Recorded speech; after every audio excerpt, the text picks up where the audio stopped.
All right, everybody, welcome to another episode of the Up and In Show. Fired up today. Not too much substance. You guys don't have to listen to me talk that much. You guys get to listen to LSU pitching coach Nate Yeskie. If you guys don't know who he is, his resume is pretty impressive. Been a college baseball coach for a long time, coming up on 20-something years.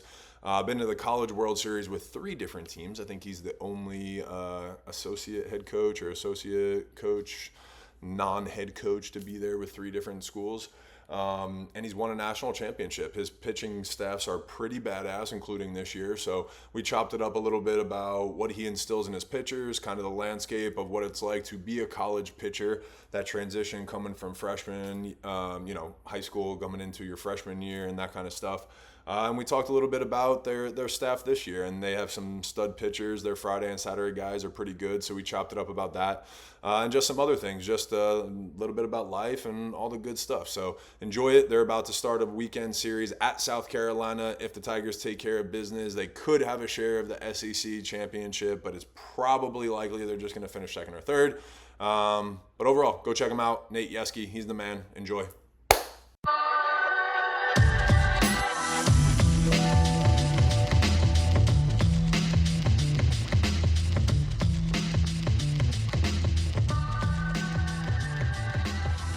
Absolutely, man. I'm sure it's been a long time coming. I know we talked about it like 2 years ago, but I feel like lately just people been asking me on the radio, and people love writing a narrative and everything. So I'm always like a guest person on the radio, and they're always talking about the pitching staff. So I was like, damn, I should probably get Coach on here and just chop it up a little bit and talk philosophy and just yeah. So I appreciate the time. Thank you.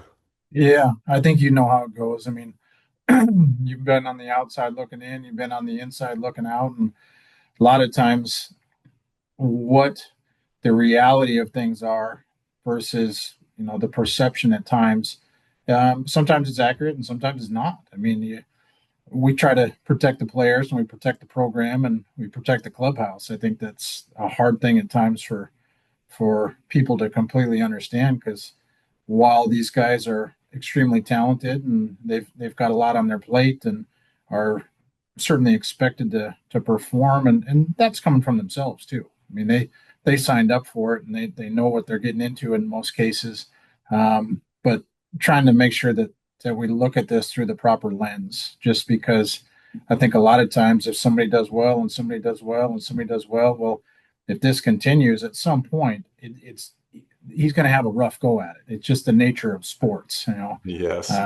We were talking about Sale and Scooble tonight at dinner, and it's like, hey, those guys lost a couple games last year, right? Yeah, it There does was a happen. night where it wasn't very good for him, and it just, hey, that's why it's an earned run average or a batting average, and the best teams.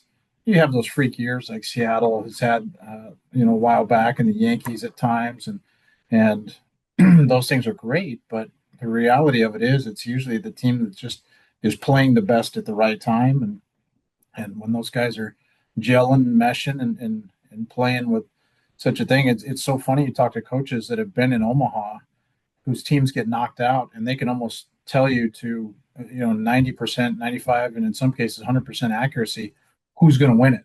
Yeah, And every it's time. just based on the vibe. And it's, hey, they're playing well right now. They got a good energy to them. It's going to take something that's out of the ordinary to get them off of what they're doing right now. Or, just when you're pitching and defending and then you're swinging the bats in a timely manner, those teams are always hard to beat. Absolutely. And I mean, you were part of a national championship team, right? And I was fortunate enough to be a part of a championship team. And I say that's the biggest thing. Like it was in '09, excuse me. If we were down, it was like we looked at the lineup card, we looked down the lineup, we just kind of figured out where we were. We knew we were going to come back some way, right? There was always a way we were going to win. You just kind of always knew that. So, yeah, I can go on the radio and speak to all these things. Oh, this team's got the right key ingredients, right? And yeah, that's the way they always stack up and you plan for that and you want the perfect layout, right? But at the end of the day, to your point, and why coaches can plan that is you can see it happening right in front of you. And I remember my freshman year, I want to say, I think it was Fresno State, if you can remember, but Oh, 2000, wait. They went on that crazy win streak, and you were just like, nobody's got any chance. Doesn't matter how good North Carolina was, they were going to win those games, and like it, that's kind of exactly what happened. So, I mean, that's a long-winded way, but at the same time, right, going back to that, there are things that you instill, and I mean, it's not an accident that you guys, set the record or do what you guys do in the K per nine and striking guys out and doing the ERA, and those numbers are always fun, but that's got to be a mindset, and that's kind of what I talk to people about, right? So. When I played, some of the best coaches instilled a mindset and a culture in a pitching staff. So talk to me a little bit about like things that you teach guys, especially at this age when they're coming on campus and just kind of figuring out their identity as a pitcher. Sure. I think there's a lot of elements to it. I mean, you're trying to establish consistency in your performance, so it's establishing consistency in your habits. And once the freshmen come in, they have so much to deal with. You've experienced that yourself. I experienced it on my own at a different school, but it really isn't any different in the sense of you got weights, you got class, you're going to throw a bullpen, you're going to play long toss, you're going to go in the training room. Everybody kind of does the same thing. So it's the nature in which you do those things of, I hear coaches say all the time, hey, control the controllables. Well, Yeah. understand what those are first. And then it's kind of mastering the mundane, the boring stuff that people, well, hey, I got to go play catch again today. Well, yeah, you don't get a bullpen, so you're going to impact what you're going to do the next time you step on the slope based on how you play catch. And how Yeah. you play catch might be a byproduct of how you feeling. Well, why are you feeling that way? Are you getting the nutrition that you need? Are you getting the sleep that you need? Are you spending the time in the training room that you need? And when we're young, I think that we all think at some point we're indestructible. You're like, I've always done this. I feel fine. And you don't know Yeah. what it's like. And I say this, and this is the part that I think people really need to understand is that take a freshman at LSU.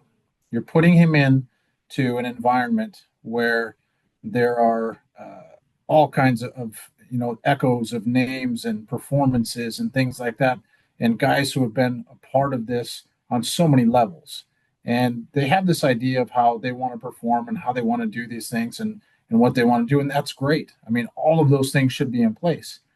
But the flip side of that coin is now when you step in and you're dialing it up, the one that you and a lot of others will understand is that when you're 18 years old and you're trying to figure out all of these things that are going on in college and where you fit in with the team, and you're trying to validate your own existence with yourself, that you can do it with your teammates, that you belong, with the coaching staff where you're trying to impress them in some capacity. Don't forget that these guys are dialing it up against some of the best hitters in college baseball who, I mean, last year there's two or three guys that are in the big leagues already. Yeah. They're the same thing from the year before. I mean, the SEC is such a different animal, and people say, well, explain that to me. Well, the 7-hole hitter who's got 12 home runs with 5 of them going to the backside, he would hit in the 3 or 4 hole in a lot of other conferences, but Yeah. he's hitting in the 7 hole here. And oh, by the way, he's a 50-year senior. Right. And he's So excited to be there too because like he will die on that to be an SEC player, right? So he'll be pumped to be 7 hole and steal a bag or be the grinder to lay down the bunt, right? So it's like it's such a different game. And I think what people forget too are that these freshmen, like William Schmidt was one of the most dominant freshmen, high school seniors, right? And those high school seniors, those high school players that he's playing against, some of them might be freshmen, sophomore. They've never seen any type of pitching like that. So they're going to swing and not have plate discipline. His numbers are going to be a little inflated, right? And that yeah, kind of stuff. So when you're in the SEC, that discipline that you're talking about, that 7 hole is completely different. He's spitting on all 3 of those pitches, and Schmidt's having to figure out how to become a different pitcher, right? yeah. I mean that you really hit it on the head with a lot of those things, and I would even add to it and say he's going to beat some of those high school kids just based on reputation. They're going to say, "Man, it's William Schmidt," and he's going Yeah, to look so different compared to everything else that they've seen. exactly. Where that's the hard thing for a lot of guys when they step in here and you say, "All right, what are we working with here today?" And some kids want to give you the breakdown of their arsenal, and you say, "That's great." Like, Yeah. um, by the way, I get it that you're 95, 97. We saw it in high school. Yeah. Um, there's 10 other guys here that can do that. Yeah. So, and when you see other guys too that we run into in conference play, we try to remind them, like, listen, these are the guys that they've been facing. Let's look at the style of which they're doing things. Let's look at the nature in which they're attacking hitters and getting guys out, because hey, that might be how they're getting their guys out in the fall, which has earned them an opportunity to continue to pitch on the front end of a rotation or in some high leverage spots. So, William, Maverick Rizzi, Kason Evans, Cooper Williams, all kids with high potential, with high ability right now. You have to be patient in the sense and give these things time, because as much as guys are good as freshmen, and you see glimpses of that from time to time, um, I think that it's really, let's see what the body of work looks like at the end of the day. I saw Paul Skenes as a freshman. He caught 8 innings and then got on the mound and closed out a game, which Right. he hit a ball 430 feet. And then I see him on the mound going, man, that is a good arm with some live stuff. If he advances in these areas, boy, you could really see something. I don't know that anybody ever really saw what the finished product was like, because you're talking about a guy who went from pitching and catching to, well, I'm just going to pitch, to I'm pitching and I'm dominating the big leagues, all Yeah. within kind of a 4 to 5 year window. So again, guys that are 18, you're trying to fit in college versus a 23-year-old. Well, 23, 24 years old. I think I was in double A at the time. So Yeah. I know the window of just the maturity and how you process information. And that's the difference, I think, for some of these kids that they're having to experience. Like, they've seen your stuff before. They've seen your breaking ball. They've seen your fastball. The velocity maybe doesn't matter as much. And again, because the conference, you see it week in and week out. Yeah, and then I think at the craziest level too, in a world where they have so much information, you guys are battling, a lot of outside noise that they're hearing, and then the transfer portal and the grass is always greener, all these things. So it puts you guys almost in a tough position too of like, hey, let's just stay here in-house, kind of to what you spoke about in the beginning, right? Yeah.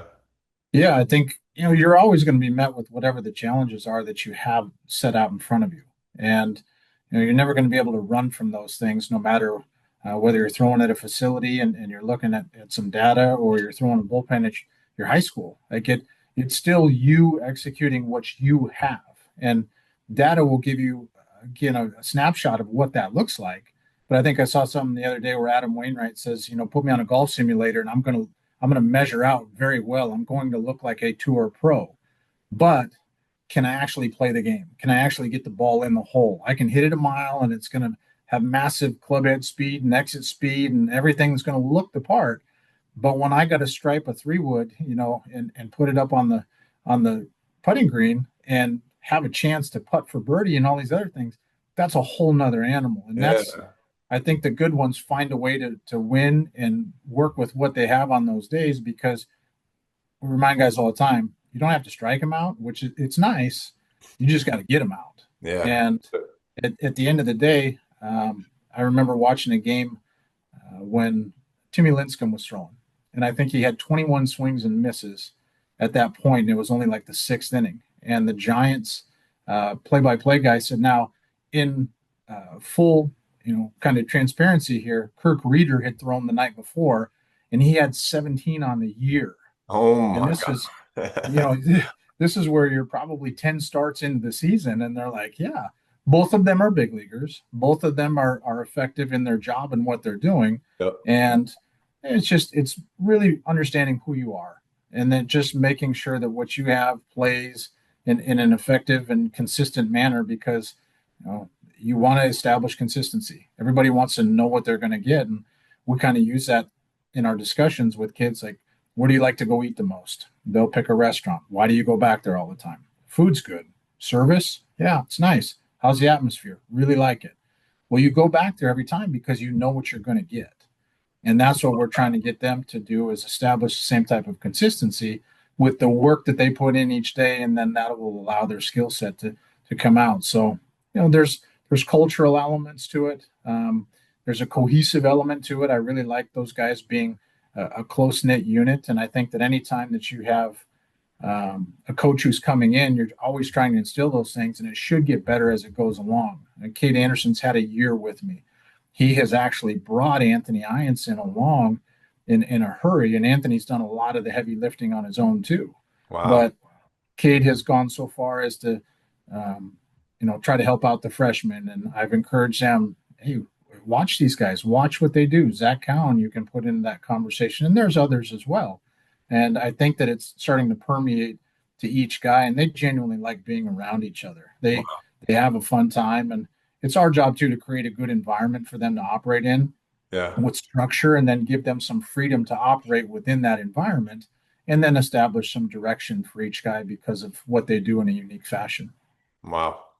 Well, that's music to my ears too. Just hearing that the most successful guys are those leaders too that want to spread that success, right? And passing that to Anthony and somebody coming from the West Coast and then coming into the SEC and making those adjustments and having the year he has, and then hearing Cade kind of has done that. I love that. Now, I don't want to get too technical, and I don't know how technical you guys get, but what do you think that success is for those two guys specifically, and the years that they're having, so far? I would say multiple pitches for strikes. I would say they're controlling the count, and anything beyond that. I mean, they have stuff. That's why they're here. Anthony's really changed, more so for the better the last 5, 6 starts, because strike one has been really in play for him. Yeah. You've got three, and in some nights four, solid average to above average. And I say that in the sense of how they measure it out at the major league level. Same with Kade Anderson. And Cade's troubles will get him when he'll fall behind in the count or he'll elevate. And while he can get some swings and misses on the high fastball, that's usually when he's commanded the bottom of the zone, pitched ahead in the count, and then somebody, he can go up the ladder. And he's done that a few times. And we try to pull some video and show him those things, and he knows it. He's just such a competitor, and he wants so badly to win that sometimes I think that competitiveness gets the best of him, and it's like, hey, it's plenty good. Just throw it where you want it to go, and don't worry about just overpowering some guys, because he'll get on those runs where it's 6 or 7 strikeouts in a row, and it's like a hot knife through butter. And then the next inning, it gets a little bit off the rails, and that comes with experience. That comes with time, and he's really, I think, evolved when you're looking at what he did last year in a very small piece in conference play. The bulk of his work was outside of the conference. So for him to jump into that Friday night role and perform to the level that he has speaks volumes of the work that he's put in, speaks volumes of the understanding that he has worked hard to develop, and then just again, the guys that are working with him. Luis Hernandez has done a great job behind the plate with him. Aaron Beatty's done a tremendous job with Heinsohn behind the plate. He's not an easy guy to catch. When you're talking about 2+ breaking balls that you can run to the floor, a split that's in there, a fastball at times that's pretty true and got some ride, and other times it cuts, and it's all intentional. But it's like, that's a lot for a freshman. Yeah. When there's 14,000, looking down on you and expecting you to catch like Johnny Bench. Yeah, no, absolutely. I think that's been one of the biggest things. And I think Cade, last year I was singing his praises, just so much, just his feel for pitching, and just I was excited to kind of see him get those opportunities in conference play, the little ones that he did. But that jump this year, so I always talk about, I had a similar jump my freshman year. I didn't pitch that much. And then my sophomore year, I was the Friday guy. And I always tell people, I'm like, my freshman year, I was a sponge. I was listening to older guys in the dugout. I was, Rooney was kind of always chirping in my ear of like, you came here to be the Friday guy. You came here to be the Friday guy. These are the things. And he would come up in big situations and say, this is what Friday guys do. Watch, it's the 7th inning, 2 outs, 2nd and 3rd. He's getting a big strikeout here. If he's this dude, he's getting a strikeout here, and like he would teach me that way. So what do you think, did Cade take any of that? Was there any leadership? Is that something you were always over his shoulder seeing from last year leading into this year? Yeah, and I think you have to have some perspective at times to know, he was a freshman, but we were always trying to set the table knowing what this year could potentially look like. Exactly. If his stuff lined up the way that you anticipated, then it was a matter of those elements that you're talking about, him establishing an understanding of those things where it's like, okay, well, you're going to have to do this and this and this. And now he's connecting the dots so much that he'll come back and he'll ask questions, or, with the pitch comm, he'll be on the same page with you. He'll know based on the report, and you'll call a pitch in and he'll hear it. And I can see the look in his eye and just the mannerisms like, yeah, that's Let's the way. go. I love I'm that. right there. I'm Yeah. right there with you. Yes. And then he goes. So, and then it's fun too, because they establish some competitiveness with each other. I'll have some fun with him from time to time. With Ianson, I think I was joking around with him. He had let the guy get away from him on the back end of the Tennessee start. Yeah. I said, that's okay. I said, I know you only want to go 5 2/3 that night. You had it penciled in and you didn't want to get yourself into the six. So that's okay. I said, maybe later on this season, we'll get over that hurdle and get to where we need to go. Oh, And of course, he has the game that he does at A&M. yeah. And I shot him a text and just said, when we got back to the hotel and had a chance to sit down, I ran through some things, well done, young man, something to that effect. And Yeah. he responds back with, yeah, got past the six. Ooh, you were like, all right, nice. I got him with that little jab. Yes, but to his credit, like that's the competitor in him, and Yep. that's what you want in Yep. those guys. You would rather have to try to simmer it down than to try to inject it into them. Yeah. And when they have those friendly competitions about, all right, well, I'm going to go 7. Well, you better go 8 because I'm going 8. And that's the type of stuff that I like for those guys to where they are each other's biggest fans, but they're also each other's biggest critics. And it's in a nature that's playful, combative at the same time, but it's all designed to try to just make you better. The old adage of iron sharpening iron. It's you think about the best teams you were on, those clubhouses were very tight.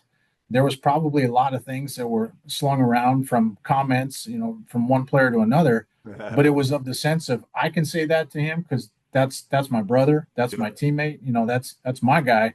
Where if somebody else says it from the other dugout, those are fighting words. Exactly. Yeah, no, that's Lewis Coleman and I were, Friday, Saturday. I mean, I pitched Friday, but he was the SEC pitcher of the year. And when we had Austin Ross too, and I just caught up with Austin Ross, he was our Sunday guy. It was like we were, three peas in a, it was awesome. We were always pushing each other. We always held each other accountable. Bullpens too. We would go out there. Those are the best staffs that we're on. And when I was in Double A, I had a pretty legendary staff with the Red Sox, that a lot of guys made it up to the big leagues. And I was in a staff with the White Sox, and we weren't very good, but like what I learned from Chris Sale and James Shields and Carlos Rodon on that staff was like every one of them were out watching my bullpen as a rookie, like kind of giving me tips and things like that. And I was like, oh, this is the way that it's supposed to. I know we're not winning games right now, but that really is how you iron sharpens iron, right? That's really how it goes. Well, and I would add to that the part about real dudes, like guys that you mentioned, and some of these kids that we're talking about. One, they're comfortable in their own skin. They genuinely want to help guys get better because Yeah. they know, like, I'm going to handle my business. Yeah, there's no But in competition. Yeah. Yeah, but in the same fashion, they don't realize that by helping you, they're actually helping themselves because they're finding out ways to. I've said this many times. I don't care what business you're in or what industry the people make their living. It all still boils back down to problem solving. You're trying to accomplish a task with whatever it is. So the more that you have these conversations as a player, the more that you pay attention to what's going on, not only in your own little circle of business that you got going on that day, but other guys, and you're trying to help the bigger picture, you're actually finding ways to look at things differently and problem solve in a quicker fashion. And that whole thing of everybody, man, just working at this thing together, next thing you know, like you're impacting the other two guys that are sitting next to you without even knowing it, just by having those conversations. And somebody looks at something different and goes, man, okay. I mean, how many times you see guys make grip adjustments just from conversations with their teammates? A little twist here and a little twist there. I've seen Rivera at the All-Star game and he's got his thumb tucked underneath and guys are looking at the ball going like, wait a minute, hold on, your thumb's where? Yeah. People are mad at the Yankees guys. I saw the interview where they were mad at him for teaching Halladay the cutter, and they're like, "Hey, thanks, dude. You just chopped my batting average by 10 Yeah. points by Thanks. by We're gonna giving see that him guy that four times pitch." this year. Thank you. Yeah. Yeah. Yeah. So it's just and it's fun for baseball guys. Yep. They spend time in the clubhouse, they spend time in the hotels, they spend time in the dugout, the bullpen, wherever it may be, having those conversations, and that's where I think the magic kind of happens because Ianson, we'd been making some tweaks and some adjustments to some things. And one day he comes out and he goes, hey, I'm going to start throwing my slider like this. And you could hear the conviction in his voice and you could see the look in his eye. And I said, okay, tell me why. And he goes, I feel like I can throw it harder. I can be aggressive. I can do this and I can do that. And I said, go with it. Nice. And he's like, well, you don't want to see it like on TrackMan or anything? I said, no, man, I it's the guy throwing the pitch. It's not the pitch itself. Right. Like you're going to be the one that influences the metrics, and then the metrics will tell us, what it looks like. But I believe in your ability and your conviction to tell me like you're comfortable with it and you can be aggressive with it.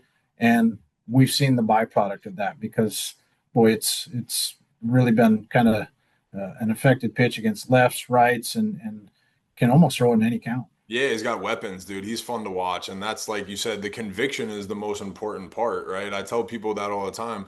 I can't tell you how many times, like, in my career, I struggled with, I can't believe just 5 days apart, this is the same stuff, right? I was 92 to 97, and then the next time out, I'm 90 to 93, and I can't find anything and reach back to get 94, 90, right? You're just like, how is Yep. this? But it all is about the conviction. Maybe my stuff was a little off, my timing was off, and I didn't have that feel to let it rip, right?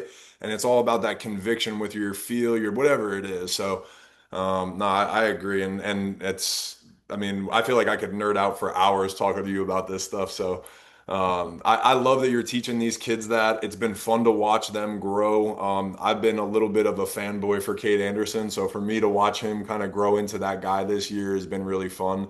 And God, you have a fun staff to pick of.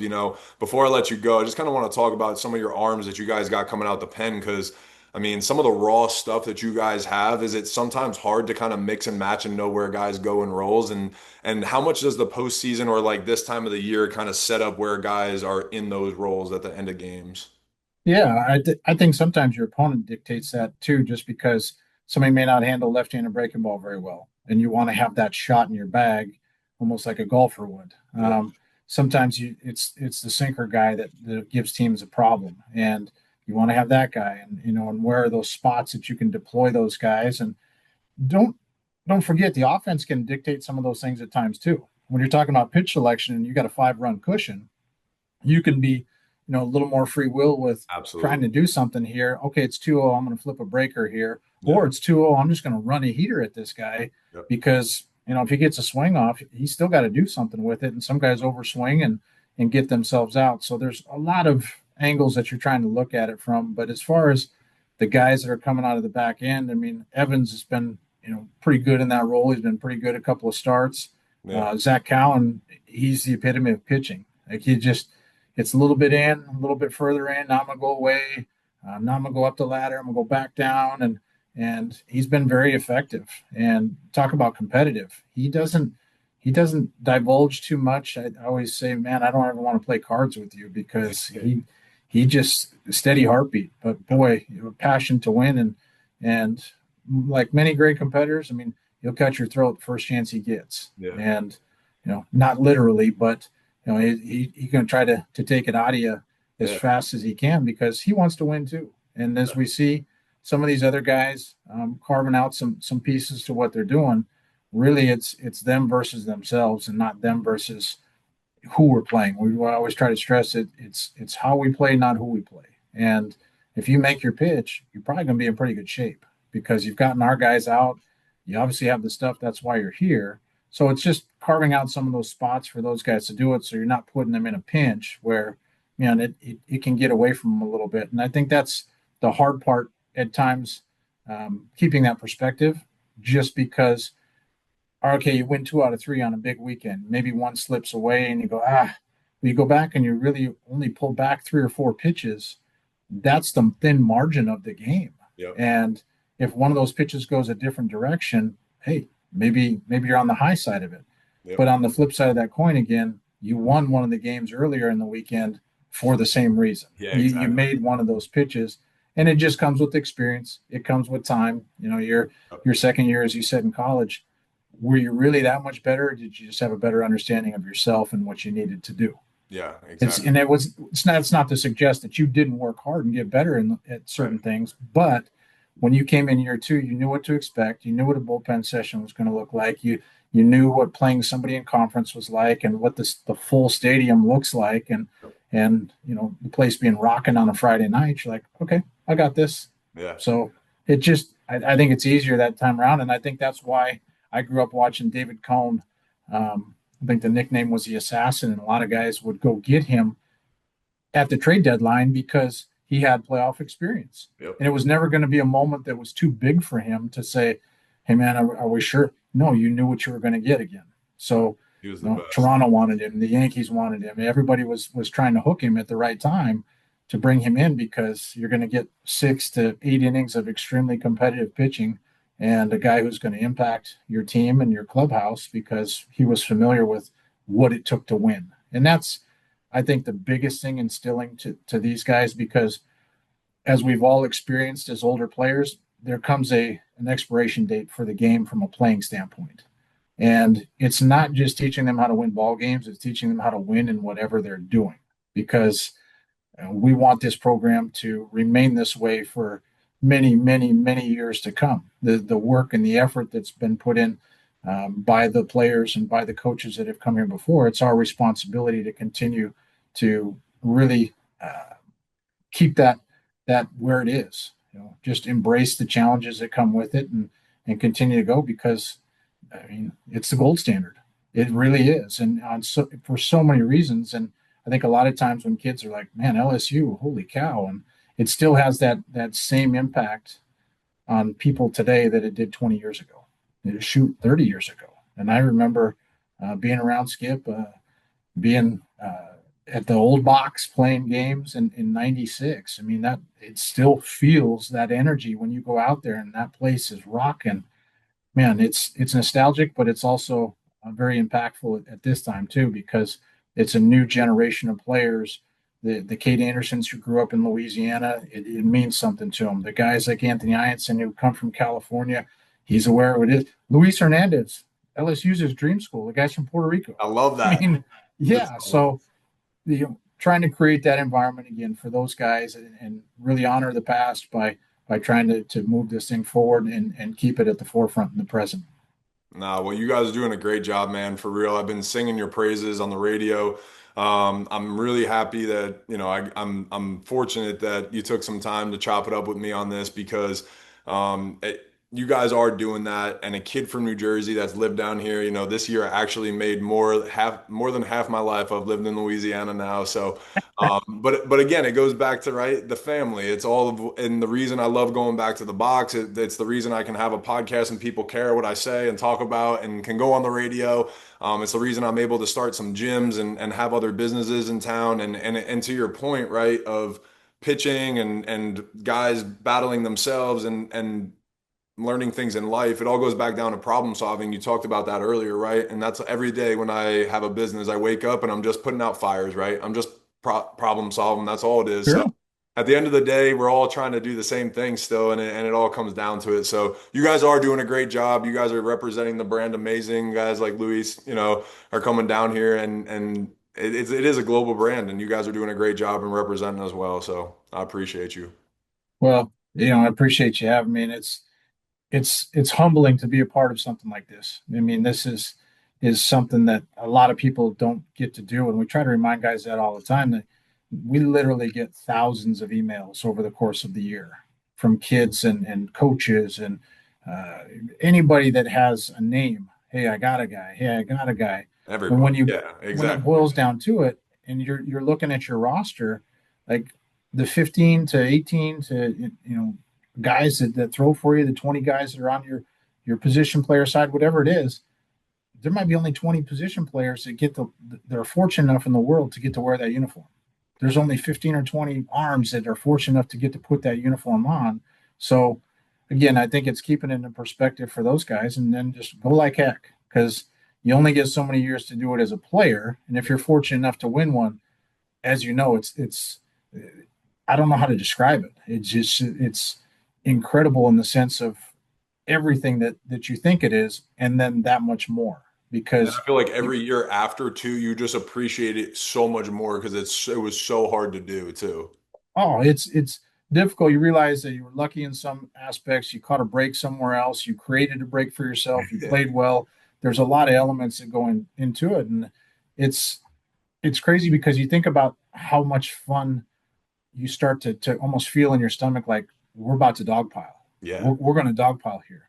But the crazy part, and I think the part that you recognize and that you live every day because of where you live and the guys that you associate with, is that dogpile lasts for 30, 60, maybe 90 seconds. Yeah. And then when it's done, from that point forward, all you ever do is you go back in your mind and you're pulling, hey, remember that Saturday when we were chasing a run on the road and so and so had the big hit. Hey, remember when we were in the fall and somebody broke up that double play and boy, I thought they were gonna, get in a fist fight at second base and all these things that you go back, those are the things that are the most meaningful. And not that the dog pile in the championship isn't, it's what did you put together and what happened that took you to that point where you were able to now do something as a group and the fans too. I don't think that every fan understands this with LSU. I think most of them do, and a lot of them totally get it. But their impact and their influence on games is second to none. I mean, they can get that place going, and you can feel it. You can. I was at the box in 2012, and as a coach, and we see Gossman going, and it's pretty good, and we got a good guy on the mound. And there was a lot of pieces going back and forth, and I felt like we were starting to crawl back in the game, and they just wouldn't let it happen. And then we played them a couple nights later, same deal. Like they just were getting extra innings, and they're just willing people to go above and beyond. And when you have that kind of support in anything that you do, I think it's pretty impactful. And that's one of the things. Again, I think when the kids' time here is done, as they get older, they'll be able to look back and maybe appreciate it even more than they do now. To go, that was pretty special. I mean, at 30, like I tell you, it seems like every day it goes by. You saying that, gives me chills to this day at 35 years old, right? It really is. And I pitched at Yankee Stadium as a kid that grew up in New York, New Jersey, and made my debut at Fenway, hit a home run. Like, I have a pretty nice resume, and I'm like, nah, it's the box, it's the people, and from somebody who's not from here. I do think people really do get it that grew up here and live here, but it's like there is something different when you're not from here that it's like you guys are just different. It's special. So it really is. It's crazy. Yeah. Well, you can see it and you can hear it in the voice of former players. You can really get the feel of the vibe of what that is and how it impacted them. And I'm fortunate enough to be a part of it in a different capacity as a coach, which is great too, because a lot of times kids want to play at schools and they only get to be there for 3 years in some cases, maybe four. And as a coach, who knows how long you get to be somewhere and really impact it on a different level to where it's not just you doing your thing, it's you doing your thing to help out all those others, like Kade Anderson or Anthony Ianson or the next Tiger that's going to walk through the door. And that's what we're trying to instill with those young guys is that next year they will be responsible for the incoming group, making sure that they understand what the standards are, making sure that they understand what this thing is all about and how we're going to go ahead and accomplish our goals together. And at the end of the day, I think will really kind of resonate with them from a performance standpoint, and I think it'll resonate from a team standpoint to where now you're getting that consistency because when guys step in, they know what it should look like, how it should go, and the older guys are holding it to that standard. Yeah. No, absolutely. Well, dude, I kept you way longer than I told you I would. So thank you. I'm sorry. Go get some rest. You got a big series, last series of the year. Go kill it in South Carolina. Thank you. I appreciate you. And hopefully next time we catch up, you guys will be celebrating some championships and we'll be recapping the season. So thank you. Yeah. Love to see you in Omaha. Absolutely.